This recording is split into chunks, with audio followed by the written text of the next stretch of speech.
Pode falar? Eu ouvi o barulhinho agora.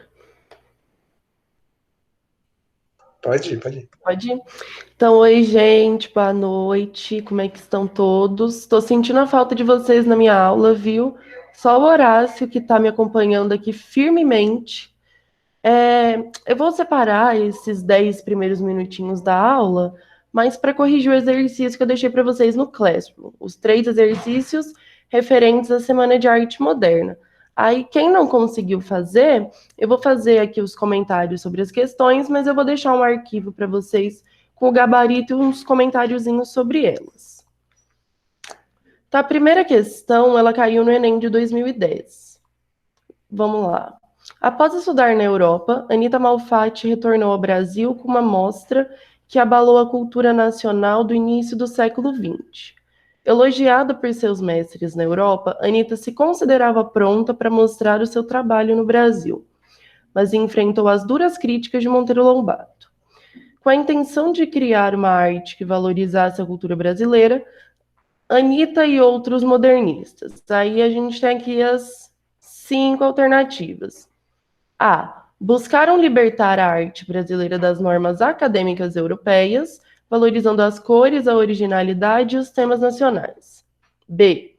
Defenderam a liberdade limitada de uso da cor, até então utilizada de forma irrestrita, afetando a criação artística nacional. C. Representavam a ideia de que a arte deveria copiar fielmente a natureza, tendo como finalidade a prática educativa. D. Mantiveram de forma fiel a realidade nas figuras retratadas, defendendo uma liberdade artística ligada à tradição acadêmica. E buscaram a liberdade na composição de suas figuras, respeitando o limite de temas abordados. Então, de todas essas alternativas, a que vai estar correta é a letra A. Eles buscaram libertar a arte brasileira. Como eu falei para vocês na semana passada, os modernistas, e antes, né, deles serem modernistas, os artistas envolvidos na Semana de Arte Moderna, assim, melhor dizendo, eles queriam romper com essa coisa do academicismo, né? E eles propunham uma cultura de valorização para a criação de uma identidade natural, uma identidade nacional. Fico nervosa de errar as palavras. Então, eles iam querer valorizar o que era brasileiro, o que vinha das nossas raízes, né? Então, a alternativa certa é a letra A. Eles buscaram libertar a arte brasileira das normas acadêmicas europeias, valorizando as cores, a originalidade e os temas nacionais. A segunda tem um poeminha do Mário de Andrade, mas ele é meio grandinho, então não vou ler ele não para cometer. Mas após ler esse poema, O Trovador, vocês tinham que responder. Cara ao modernismo, a questão da identidade nacional é recorrente na prosa e na poesia de Mário de Andrade. Em O Trovador, esse aspecto é A. Abordado subliminarmente por meio de expressões como coração arlequinal, que evocando o carnaval remete à brasilidade. B. Verificado já no título, que remete aos repentistas nordestinos, estudados por Mário de Andrade em suas viagens e pesquisas folclóricas. C.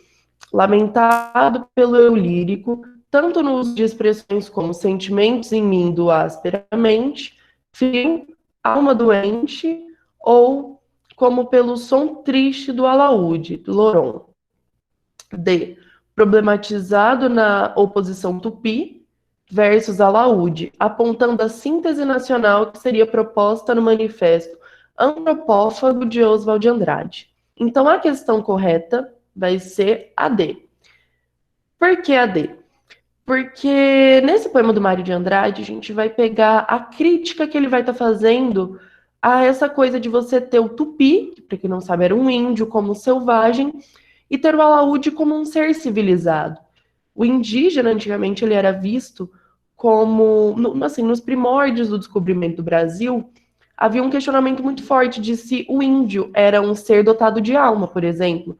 Então, a gente percebe que durante a história do Brasil, o índio sempre foi uma minoria tanto por conta da segregação, assim, não só da colonização. Os traços da colonização foram violentos para com os indígenas. Então, o Mário de Andrade ele vai estar fazendo uma crítica a isso. E ele também, né, além dessa crítica, ele também vai ser um dos artistas que buscam valorizar a identidade nacional.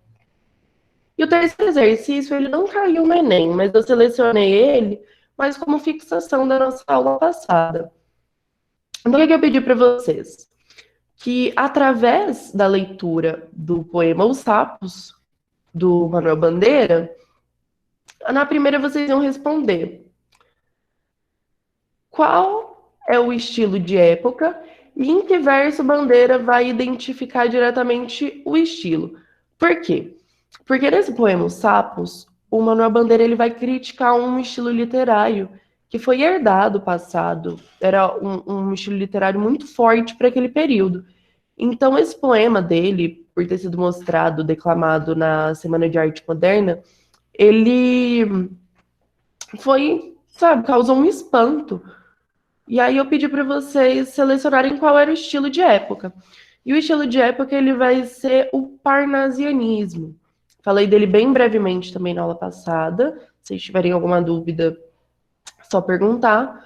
Mas o parnasianismo, assim, de um modo muito geral, era uma poesia que se preocupava muito com as normas ortográficas e utilizava muito de gêneros cultos nas suas composições. Eles queriam uma métrica impecável, vamos dizer assim.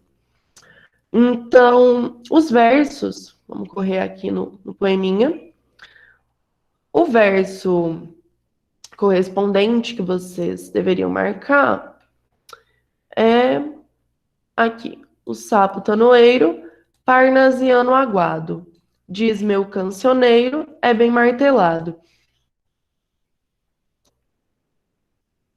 Na B, é para falar das figuras dos sapos, né? Como que o poeta vai hierarquizar esses sapos que aparecem. Então, quem são esses sapos, primeiramente?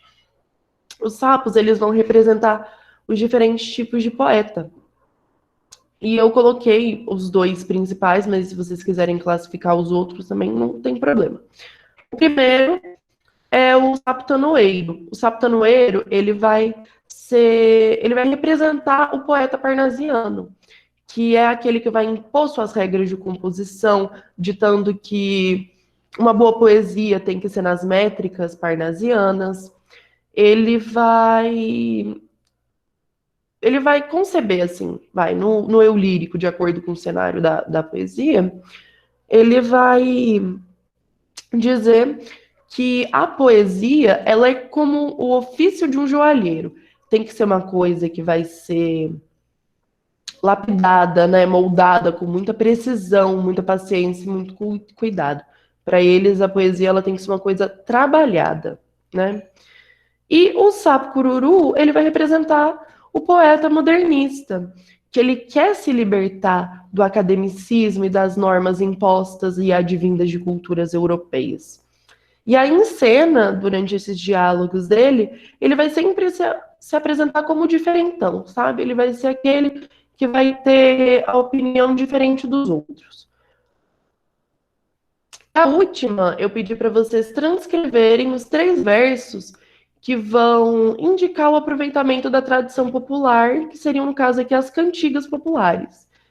Então, aqui no último verso, nós temos: que soluças tu, transido de frio, sapo cururu, da beira do rio. Eu acho que todo mundo conseguiu identificar. Eu não sei se eu que estou ficando muito velho, mas acho que todo mundo ainda conhece a musiquinha do sapo cururu, na beira do rio, quando o sapo, né, na manhã porque trem frio, esses negocinhos assim. Mas eu vou deixar um gabarito comentado para vocês no Google Classroom. Não vou salvar os negocinhos, não. Ai, oi, Letícia, você voltou, tudo bom? Eu tô corrigindo os exercícios referentes à última aula, que foi da Semana de Arte Moderna. Mas aí eu vou deixar um gabaritinho para vocês lá no Google.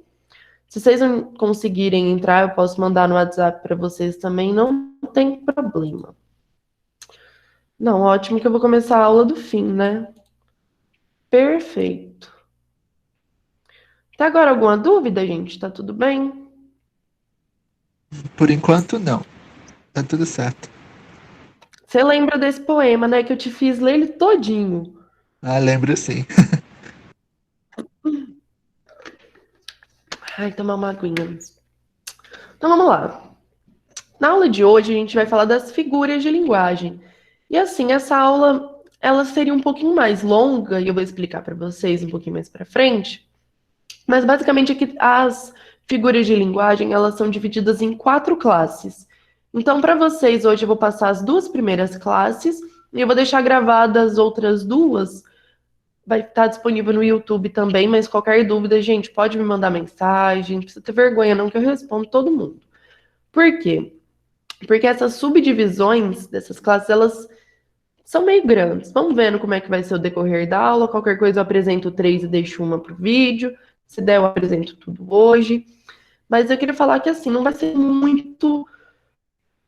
Não vai ser muito tranquilinho assim, eu vou dizer, porque é muita coisa, é muito nome para você acabar decorando. Então, assim, anotem, mas eu vou deixar para vocês um resuminho também.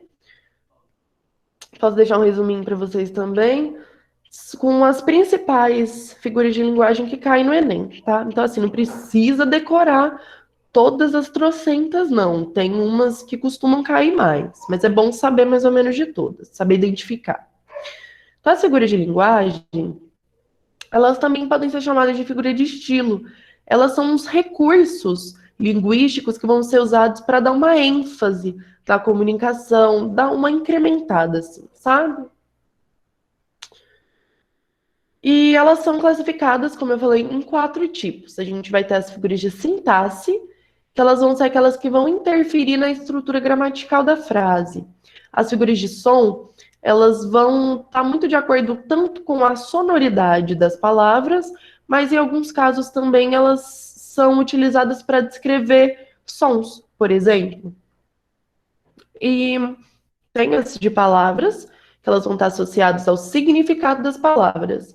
E as de pensamento, que vão trabalhar com a combinação de ideias e pensamentos, de uma maneira geral. Mas, como eu falei, qualquer dúvida, vocês me interrompam. E é importante da gente saber dessas figuras de linguagem, porque literatura não é só a gente ficar vendo as escolas literárias, sabe? A gente tem que ver os artifícios literários que compõem uma literatura, que vão compor uma obra. É importante a gente saber identificar também, porque cai muito no Enem interpretação de texto, cai esses trenzinhos. Esses trenzinhos. Eu sou mineira, eu vou chamar de trenzinho. Então vamos lá. Não ri do meu trenzinho. Não, é bonitinho. Eu gostei. O primeiro eu dividi assim. A gente vai falar do conceito, do que é de maneira geral, e eu vou dar 2 exemplos escritos e eu vou trazer uma charge, uma tirinha também para a gente ter bem visualizado. Então, o primeiro chama elipse. Eu queria falar que o cara que criou esses nomes, ele foi muito no fundo, porque, gente, pelo amor de Deus, quando que você vai olhar para um negócio e vai pensar em elipse? Ó, Nunca. lembra Eclipse, mais nada. Lembra Eclipse, uma elipse. Você vai ver que tem uns tem uns nomes tão bons. Ai, ai, viu? Então vamos lá. A elipse, ela vai ser a supressão de termos oracionais subentendidos. O que é que vão ser esses termos oracionais subentendidos? Né? Que a gente fala bonito para dar aquele impacto, mas você vai ver que é bem tranquilo. Ele vai omitir uma palavra. É a omissão de uma palavra na frase que você vai identificar. Por exemplo, a lua, um pequeno disco branco. Só lá em cima. A elipse, ela vai ser. É um subentendido. Por exemplo, a lua é um pequeno disco branco. Ou ela é só lá em cima, por exemplo. No segundo exemplo é tomara que você me entenda. Tomara você me entenda. E o jeito certo seria tomara que você me entenda. Então, nesse segundo caso, a gente vai ter a omissão do que. Mas fica certo também? É só tomara você me entenda? Que aí parece que não tem Fica, sentido. Ah, tá. fica esquisito, mas dá certo. Sim, sabe por quê? Se a gente pensar, a gente vai ter uma aula ainda de variação linguística para ficar mais fresquinho.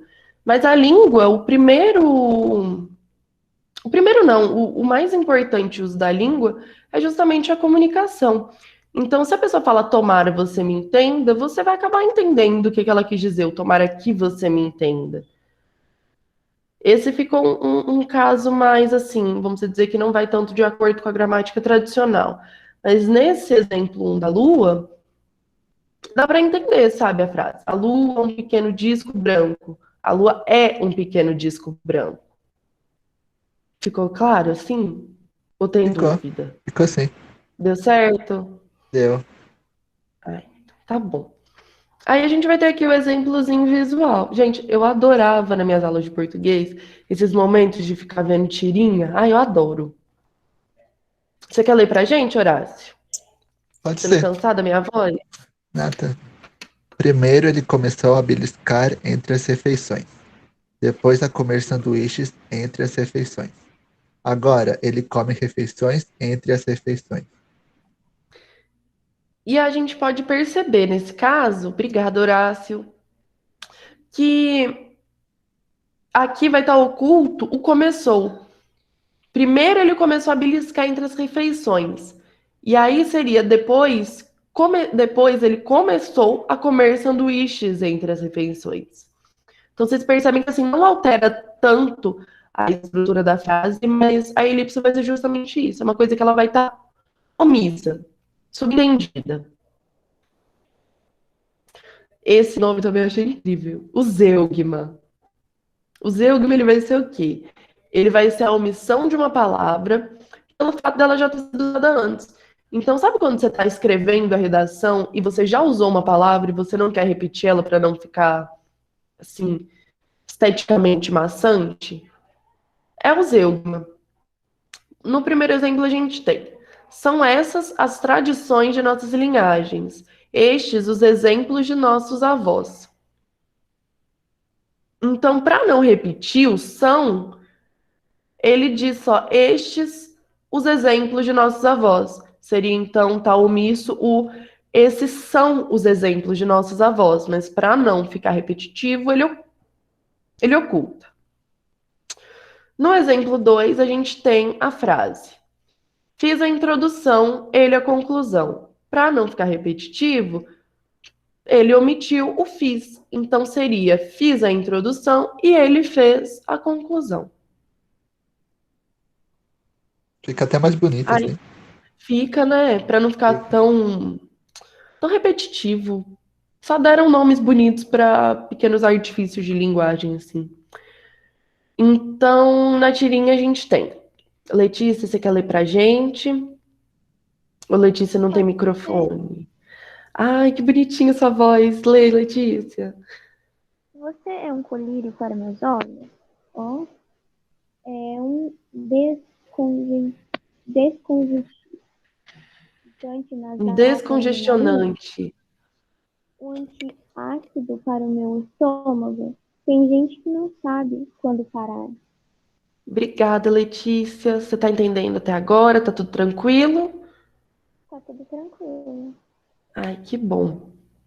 Então, o que vai estar subentendido aí, para não ficar repetitivo, é você é um colírio para os meus olhos. Então, seria você é como um colírio para os meus olhos, como um descongestionante nasal para o meu nariz, como um antiácido para o meu estômago. Então, assim, ele simplesmente foi lá dar uma cantada bonitinha na ratinha, gente. Ela é tão bela que ela é um colírio para os olhos dele. Lancem essa pro crush que vai dar certo, confia. A nossa próxima figura de sintaxe, então, vai ser o que a gente chama de hipérbato. Mas assim, como eu falei, vou deixar um resuminho para vocês, não se apavorem. Vou deixar uns exercíciozinhos para vocês irem treinando como identificar. Mas bora. Então, o hipérbato ele vai ser uma figura de linguagem que vai consistir na troca da ordem direta dos termos. Ele pode ser entendido também como inversão. Então, ele vai inverter um dos termos da frase, ou um determinante dessa frase. Então, a gente tem aqui um trechinho de Camões. Mas como causar pode ser o favor nos corações humanos, a amizade, se tão contrário a si é o mesmo amor? Então a gente percebe que ele inverteu o mas cadê? Mas como pode causar? Aqui ele usou, mas como causar pode. Então, vocês conseguiram entender? Ele só inverteu, mas como pode causar o seu favor? E ele usou, mas como causar pode seu favor. Um exemplo para ficar mais claro é: são como os anjos os seus alunos. Então, o mais comum, o mais convencional seria: os seus alunos são como uns anjos. Ah, deu para entender. Rolou? Rolou? É como se ele invertesse a ordem, né? Isso. Tá bom. Hipérbato também às vezes pode aparecer como inversão, mas aí você já associa um nome difícil. E aí na fotinha alguém quer ler? Vocês querem que eu leia? Eu posso ler se você quiser. Então bora, Horácio. Tá. Hipérbato. Ouvirando as margens plácidas de um povo herói com dobrado retumbante. Ai, que fome! Vocês sabiam que o jeito correto do hino do Brasil não era ouviram do Ipiranga as margens plácidas? De um povo herói com brado retumbante? Seria do Ipiranga ouviram as margens plácidas. O que mudou? Assim, quando... Ah, não, seria do Ipiranga ouviram as margens plácidas. Porque tá, ouviram do Ipiranga. Só que o certo seria que do Ipiranga eles ouviram, não ouviram. Você entendeu? Entendi sim. Deu. Eles, tipo assim, tá trocado, porque do Ipiranga eles ouviram as margens plácidas, seria de um rio. Não ouviram do Ipiranga. É como se o Ipiranga tivesse, Eles sabe? mudam sentido, né? É, tá inverso. Tá. Temos agora o pleonasmo. O pleonasmo, ele vai ser a repetição da palavra ou da ideia que ela quer dizer, só para dar aquela intensificada no que você está falando. Então, no primeiro exemplo, a gente tem: a mim me parece que isso está errado. O certo seria: me parece que isso está errado. Não tem a necessidade de você colocar o pronome mim, por exemplo. Não é a mim me parece. No exemplo 2, a gente tem: quando com os olhos eu quis ver de perto. Quem vê, vê com os olhos. Então não tinha necessidade dele colocar quando com os olhos eu quis ver de perto. Seria eu quis ver de perto, ou quando eu quis ver de perto.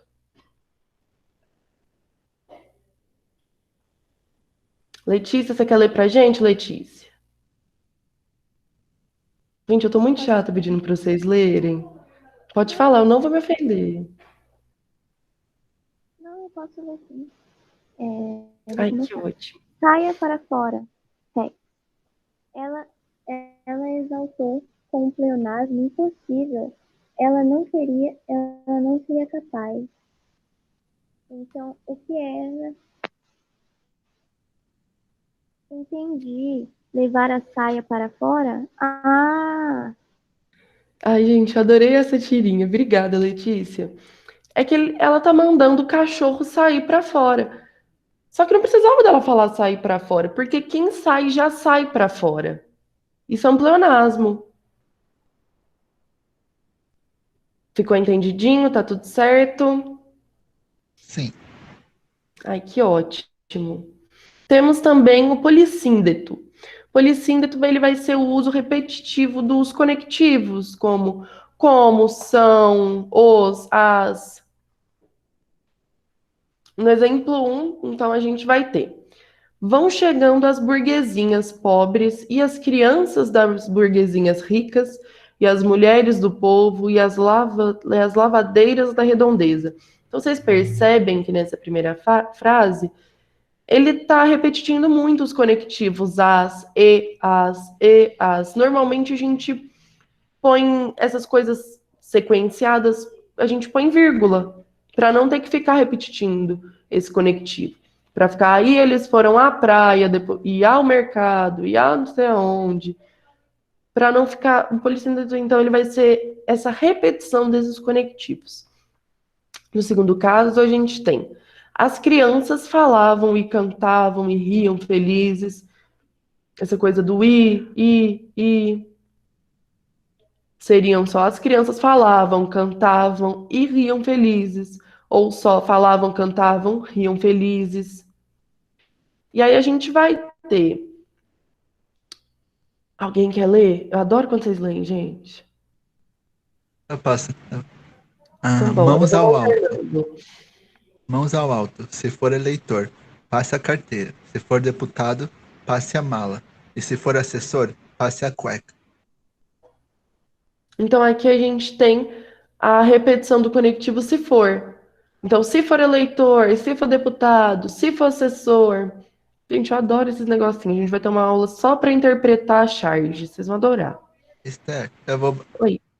Já é 6h30, eu vou precisar sair agora, tá? Ai, tá, tudo bem, Horácio. Um Mas beijo para depois eu vou você. acompanhar lá no YouTube. Combinado. Obrigado pela aula. Boa noite. Boa noite, boa aula para você. Obrigado. Então seguimos, só eu e você, Letícia. E aí, em contraponto ao polissíndeto, a gente vai ter o assíndeto. O que é que vai ser o assíndeto? O oposto do polissíndeto. Então, ele vai ser a omissão dos conectivos. Enquanto o polissíndeto vai ser marcado pelo uso repetitivo dos conectivos, o assíndeto vai ser a omissão desses conectivos. Por exemplo, não sopra o vento, não gemem as vagas, não murmuram os rios. Se fosse um polissíndeto, seria não sopra o vento, e não gemem as vagas, e não murmuram os rios. Aí tem a frase que tem gente que adora tatuar, o vim, vi e venci. Você tá percebendo que os conectivos, eles são omitidos. Então, enquanto o assíndeto é vim, vi e venci, no polissíndeto seria eu vim, eu vi, eu venci. Temos um trechinho aqui de um poema da Cecília. Você quer ler para mim, Letícia?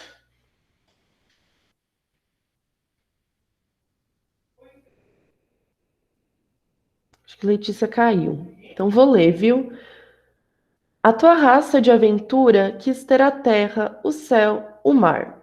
A tua raça quer partir, guerrear, sofrer, vencer e voltar. Então a gente percebe a omissão dos conectivos quando ela diz que quis ter a terra, o céu e o mar. O mar, né? Ela não diz e o mar, porque o e seria um conectivo. Tua raça quer partir, guerrear, sofrer, vencer, voltar. Se fosse um polissíndeto, a tua raça quer partir e guerrear e sofrer e vencer e voltar. A anáfora, ela vai ser a repetição de uma ou de mais palavras de uma forma regular.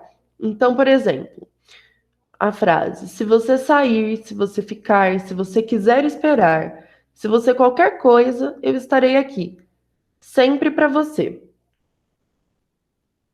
Então a gente percebe nesse caso a repetição do se. Se você sair, se você, qualquer coisa, eu estarei aqui sempre para você. O segundo exemplo é: vi uma estrela tão alta, vi uma estrela tão fria. Então a gente vai ter a repetição do vi. Vi uma estrela tão alta, vi uma estrela tão fria.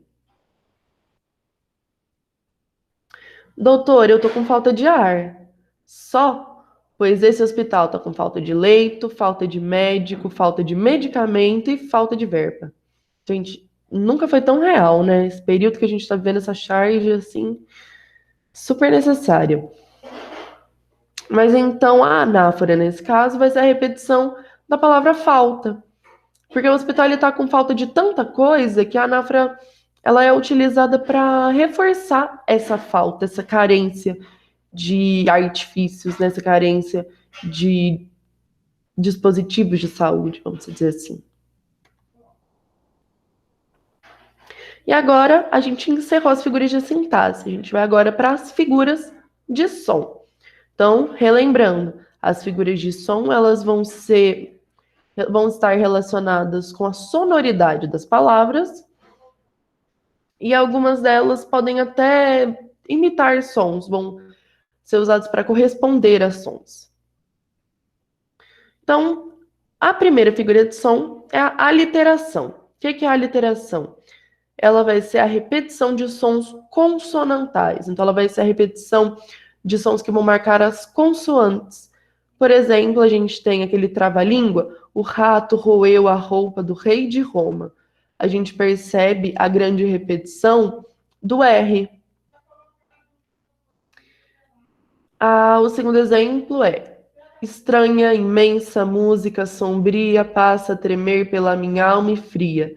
Então, a gente vai ter a repetição dos sons de S, estranha, imensa, música sombria, passa. E em alguns casos também, nesse exemplo, também tem a sonoridade do som de T, das consoantes TR, mais uma vogal. Então, estranha, tremer, fria. Aí a gente tem uma chargezinha da Turma da Mônica, que vai ser: rato roeu a roupa do rei de Roma. Cebolinha, você aprendeu a falar. O rato roeu a roupa do rei de Roma. E aí ele diz: claro, porque o problema do Cebolinha, nessa questão do som de R, é um problema fonético. Os sons de R, eles são diferentes, vamos assim dizer. Eles têm outras classificações. Então, a gente vai ter o R com som de R, o R com som de R, o R... esqueci o nome do outro R. O R retroflexo, que é o meu R. Eu falo por quê? Então, o problema do Cebolinha, ele vai ser com o R com som de R. Ele não consegue falar o R entre duas palavras. A gente, na fonética, chama isso de TEP. Ele tem problemas em pronunciar o TEP. Agora, a gente tem a assonância. A assonância, ela vai ser a repetição de sons vocálicos. No primeiro exemplo, a gente tem: o que o vago e incógnito desejo de ser, eu mesmo de meu ser me deu. Enquanto a aliteração ela repetir as consoantes, a assonância vai repetir as vogais. Então aqui vai ter uma grande repetição do som de O. O que o vago incógnito desejo de ser eu mesmo, de meu ser me deu. Então a gente vai ter repetição do O e do E. Segundo exemplo, O formas alvas, brancas, formas claras. A gente pode perceber que está tudo rimando. Todas as palavras terminam com a terminação de A e S. Formas alvas, brancas, formas claras. Ó, minha mãe amassa. Amassa só? Sim, amassa só e salga a massa. A massa se amassa na mesa. A massa é sã. Sim, essa massa é sã. O bom de ir para a escola é que a gente pode ter conversas literárias. Então, aqui a gente vai perceber a repetição do S. Minha mãe amassa só. Sim, amassa só e salga a massa. Não, gente, desculpa confundir. A gente vai ter esses dois casos, né? Na verdade, os dois casos em um. A gente vai ter a repetição dos sons de S e os de A. Amassa só. Eu adoro essa, a onomatopeia. Letícia, até agora tá tudo bem? Tá tudo tranquilo? Você está aí ainda? Bem.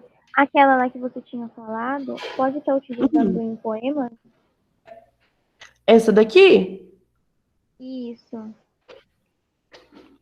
Se ela pode ser utilizada em um poema? Sim. Sim, pode. A gente vai falar nas próximas aulas, a gente está dando essa aulinha introdutória, porque a gente vai começar a falar do modernismo. E os modernistas, nas composições deles, eles usavam muitas figuras de som, muitas figuras de linguagem no geral.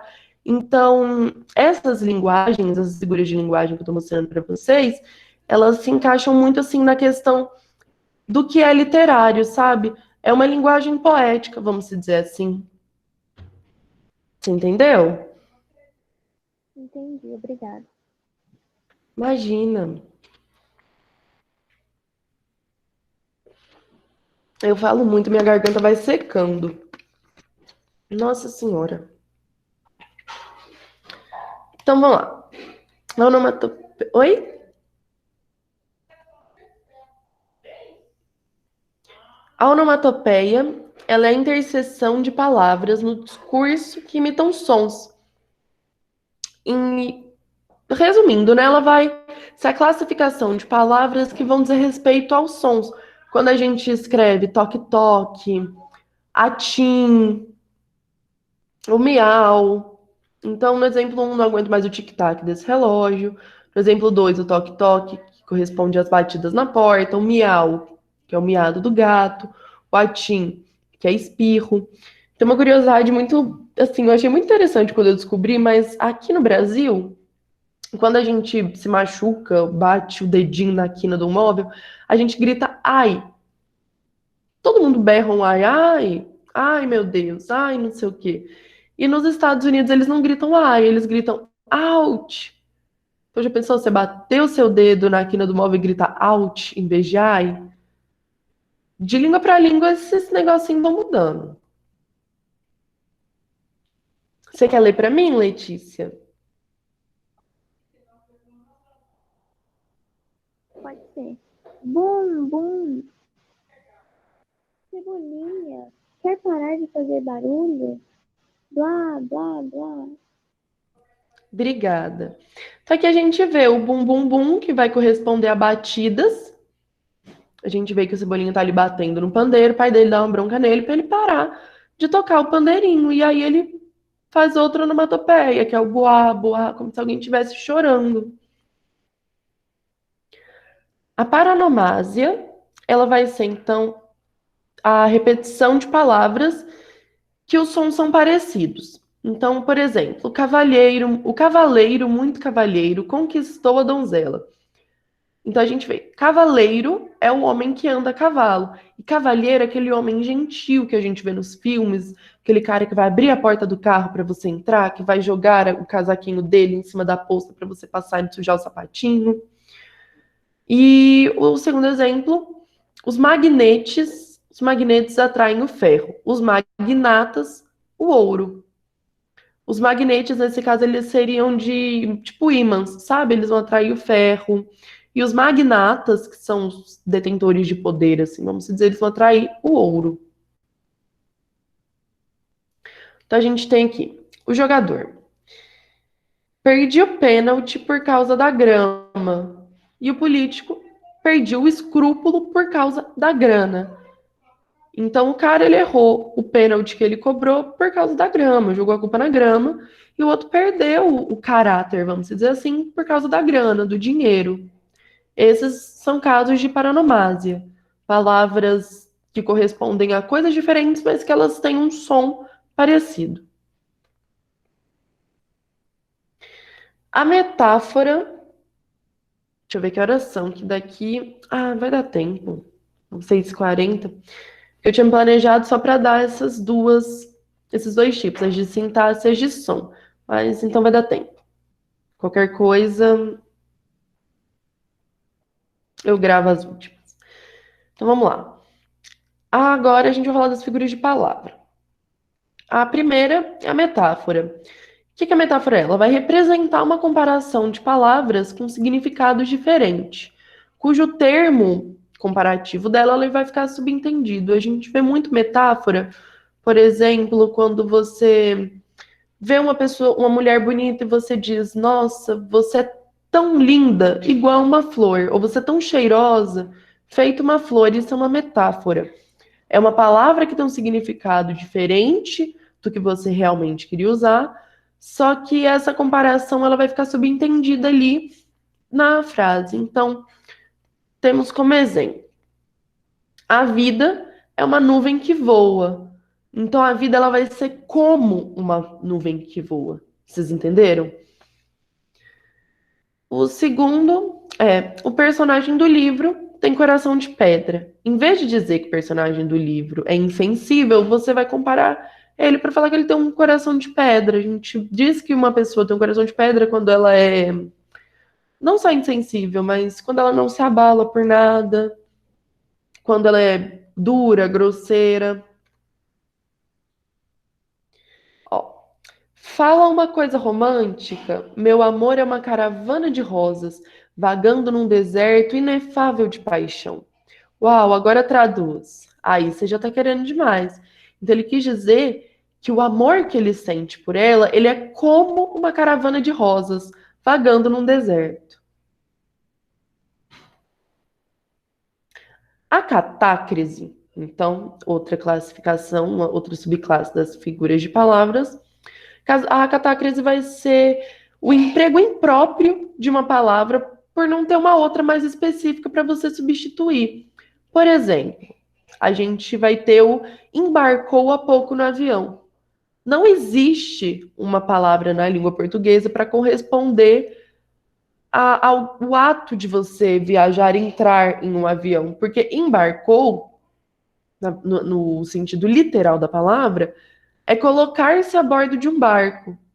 Então, por exemplo, embarcou no trem, embarcou no ônibus, porque embarcar no sentido literal vai ser relacionado a um barco, entrou em um barco, mas como não tem uma outra palavra para substituir esse ato, fica assim. Então, o segundo exemplo vai ser pé da mesa. Seja pé da mesa, pé do sofá, não é um pé. A gente sabe que não é um pé, mas não tem uma palavra para dizer respeito a esse pequeno pedaço de um objeto, por exemplo. E aí dizem que é o pé de tal coisa.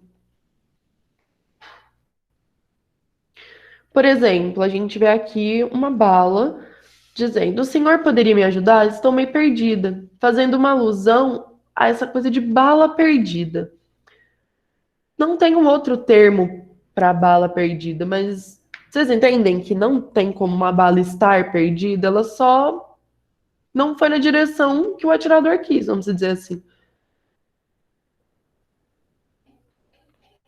Temos também a metonímia. A metonímia, então, ela vai ser a transposição de significados, considerando parte pelo todo, autor pela obra, marca pelo produto, efeito pela causa. Essa que ela já é um pouquinho mais complexa, mas vamos entender alguns casos de como ela ocorre.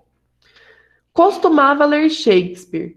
A gente diz Shakespeare como se fosse um estilo literário, como, eu costumava ler terror, gosto de ler terror. Aí as pessoas dizem, eu gosto de ler Shakespeare. É a questão das obras de Shakespeare. Ela está dizendo respeito às obras de tal autor. Então aqui a gente tem o autor pela obra. Nossa, vai cair no Enem Machado de Assis. Não vai cair o Machado de Assis no Enem. Vai cair uma obra do Machado de Assis. Aí a segunda é: atingiu seus objetivos graças ao seu próprio suor. Esse é efeito pela causa. É efeito pela causa. Porque ele atingiu seus objetivos não por causa do seu próprio suor, mas porque ele batalhou, porque ele quis. Então aqui vai dar a entender que essa pessoa lutou tanto, e a gente vê essa relação do suor com o cansaço, com o esforço, vamos dizer assim. A outra é: durante o simpósio citaram muito Alencar e Machado. É o caso que eu disse para vocês antes do autor pela obra. Não citaram muito Machado e Alencar, citaram suas obras, suas composições. Tem também marca pelo produto. O caso da marca pelo produto é quando a gente fala: nossa, eu adoro Bombril. Bombril é a marca, o que a gente usa é a palha de aço. Por exemplo, em São Paulo a gente chama água sanitária de Cândida, só que Cândida também é uma marca. A gente vê muito isso, todo brasileiro com as Tupperware. Tupperware é uma marca, a gente usa, são vasilhinhas de plástico. Inclusive, caríssimas Tupperware, né, gente? Letícia, você tá aí? Você quer ler pra gente? Sim, posso ler sim. Você tá Meu pai, acompanhando? sim. Meu pai tem 800 cabeças de gado. E o seu? O meu pai só tem um boi, mas ele tá inteirinho. Obrigada. Então aqui, ó, nesse caso, o menininho ele vai utilizar o termo cabeças de gado para dizer respeito a um boi. A gente vê muito isso. Ai, quantas cabeças de gado tem naquela fazenda? É um termo correspondente para boi.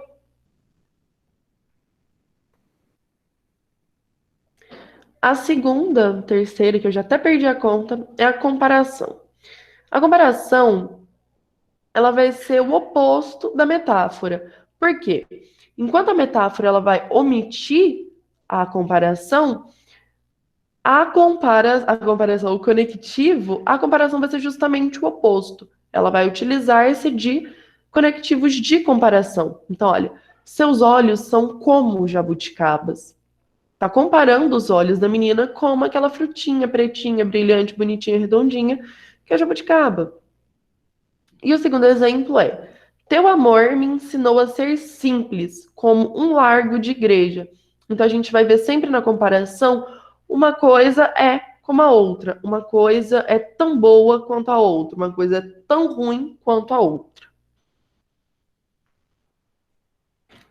Você quer ler pra gente, Letícia? Pode ser. Acorda, Armando.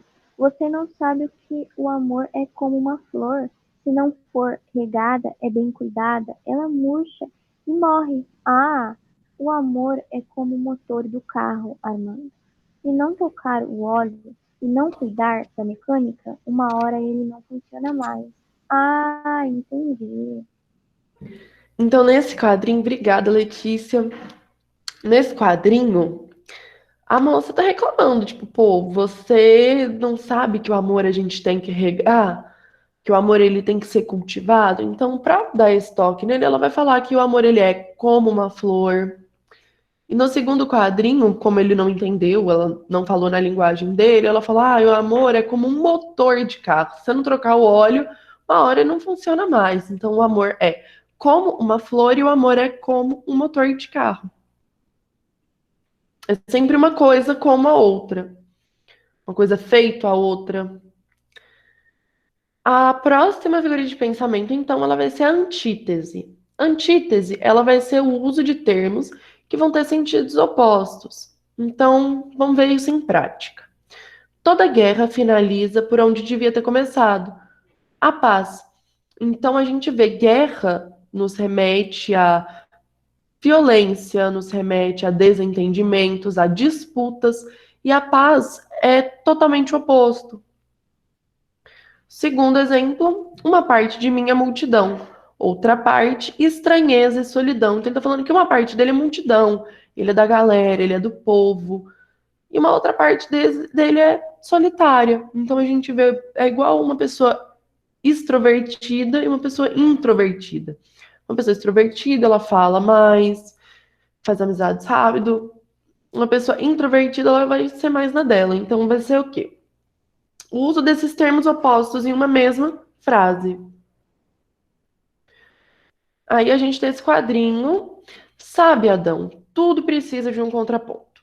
Para existir um positivo, tem que haver um negativo. Para existir o um, tem que existir o menos um. Sem o mal, como saberíamos o que é o bem? O que seria da paz sem a guerra? O que seria do John sem a Yoko? Então ele está usando coisas opostas. A paz, a guerra, o bem e o mal, o positivo e o negativo, o belo e o feio, são todas antíteses, mas para essa antítese, as coisas têm que ter sentidos opostos e estar na mesma frase. Temos a hipérbole também. A hipérbole ela vai ser o exagero intencional na expressão, então ela vai é usada para causar mais impacto, é exagerar mesmo. Nossa, eu quase morri de estudar. A pessoa não morreu, nem chegou perto de morrer, não sei, né? Mas a hipérbole é para dar essa exagerada mesmo. Nossa, eu quase perdi as pernas de tanto andar. Tudo isso é hipérbole. Eu sou a rainha da hipérbole, gente. Adoro exagerar em tudo. Aí aqui tem a musiquinha. o tô ficando atoladinha. Aí ele fala, nossa, como eu canto bem. E aí o cara fala, aham, aposto que Elis Regina tá morrendo de inveja. Ele, eu sou sinistro. Então, nossa, ela morrendo de inveja. É uma hipérbole. A gente tem agora a apóstrofe. Apóstrofe, ela vai ser uma interpelação feita com uma ênfase. Ela vai ser uma figura de pensamento que vai dar mais destaque ao texto. Então a gente vai ver o Ave Maria, ó céus, ai meu Deus. Então, no exemplo 1, a gente tem o ó céus, é preciso chover mais? O Ave Maria. É uma figura de pensamento que vai dar mais destaque àquele texto. Olha, um recado do Nietzsche. Ai, meu Deus, ele vai me matar. O que eu faço é o fim. Espera aí, li errado. Que alívio. Deus é para você. Então, o ai, meu Deus é um apóstrofe. Temos também a gradação. Gradação, ela vai ser a apresentação de ideias que vão progredir de forma crescente ou decrescente. Então, é uma ação que vai gerar um clímax ou é uma ação de um clímax que vai para um anticlímax. Então, a gente tem a frase: inicialmente calma, depois apenas controlada, até o ponto total de nervosismo. Então, essa pessoa está descrevendo o processo da calma até o nervosismo, de maneira gradativa. Segundo exemplo, a gente tem: o primeiro milhão excita, acirra, assanha a gula do milionário. Então, ele vai chegar num clímax, porque o primeiro milhão, ele vai excitar e acirrar, e ele vai assanhar a gula do milionário. Aí a gente tem a tirinha. Só lembro que a cegonha que me trouxe decolou de Orly às 5h22, horas de Paris. É claro, depois fizemos uma escala em Dakar, outra no Rio, onde trocaram uma pena que não estava boa, e finalmente ela me deixou aqui. Mas não me lembrei de perguntar o porquê que ela me trouxe. Então a gradação nessa tirinha, ela vai vindo. Ele está contando uma história, ele está contando o roteiro de viagem que ele fez. Ele saiu de tal lugar, passou por tal lugar, e o clímax vai ser o momento em que ele chega. Temos o eufemismo. O eufemismo, ele vai ser utilizado para suavizar o discurso, para deixar menos impactante. Então, nesses dois casos, vão ser casos diferentes para anunciar uma morte, só que ela vai ser dita de maneira suave. Então, quando dizem entregou a alma a Deus, ou naquela terrível luta, muitos dormiram para sempre. São duas notícias de morte, só que dadas de maneira mais branda. Sei que vocês me entendem. Eu me senti representada por esse eufemismo, olha só. Fofoqueira não, querida. Eu sou produtora de biografias orais não autorizadas. Então é um eufemismo esse termo de produtora de biografias não autorizadas. Eu estou falando da sua vida sem você saber, mas eu não sou fofoqueira. Isso é um eufemismo. Temos também a ironia. Todo mundo usa ironia o tempo todo. A ironia, ela vai ser a representação do contrário, daquilo que se afirma. Então é como você diz, sei lá, é tão inteligente que não acerta nada. O que a pessoa realmente quis dizer é que, nossa, você é tão burro que você não acerta nada. Ou, eu amo quando você me interrompe. O que na verdade quer dizer é que eu odeio quando você me interrompe. Ela quer dizer o oposto. É o contrário daquilo que você está afirmando. Por exemplo, quem foi o inteligente que usou o meu notebook e apagou tudo que estava gravado? Quem fez isso não foi uma pessoa inteligente. Então, a ironia está aí, justamente em usar uma palavra contrária àquilo que você está... de efeito contrário daquilo que você realmente está dizendo. Temos também a prosopopeia, que ela vai ser a personificação, a atribuição de qualidades e sentimentos humanos aos seres irracionais. Então, é a personificação de objetos, de animais. Por exemplo, o jardim olhava as crianças sem dizer nada. O jardim não olhava as crianças, porque o jardim não tem olhos. É você humanizar uma determinada coisa não humana. seres irracionais, vamos dizer assim. O piano abraçava-nos com suas canções doces. O piano não abraçava, o piano não tem braços. Temos, por exemplo, ó. Tá se olhando no espelho, Zé Lelé? Eu não. Ele é que tá me olhando. Não tem como o espelho estar olhando o Zé Lelé, porque o espelho também não tem olhos. Deixa eu ver se falta muitas. Ah, acabamos. Temos o paradoxo. O paradoxo ele vai representar o uso de ideias que têm sentidos opostos, não apenas de termos, tal como no caso da antítese. Então, o paradoxo vai ser mais profundo do que a antítese. Então, ó, estou cego de amor e vejo o quanto isso é bom. O cego e o vejo, eles são paradoxo, são palavras contrárias, porque o cego é justamente aquele que não vê. Então, na construção da frase, é um paradoxo. Temos a observação. Estou só lendo o negócio aqui.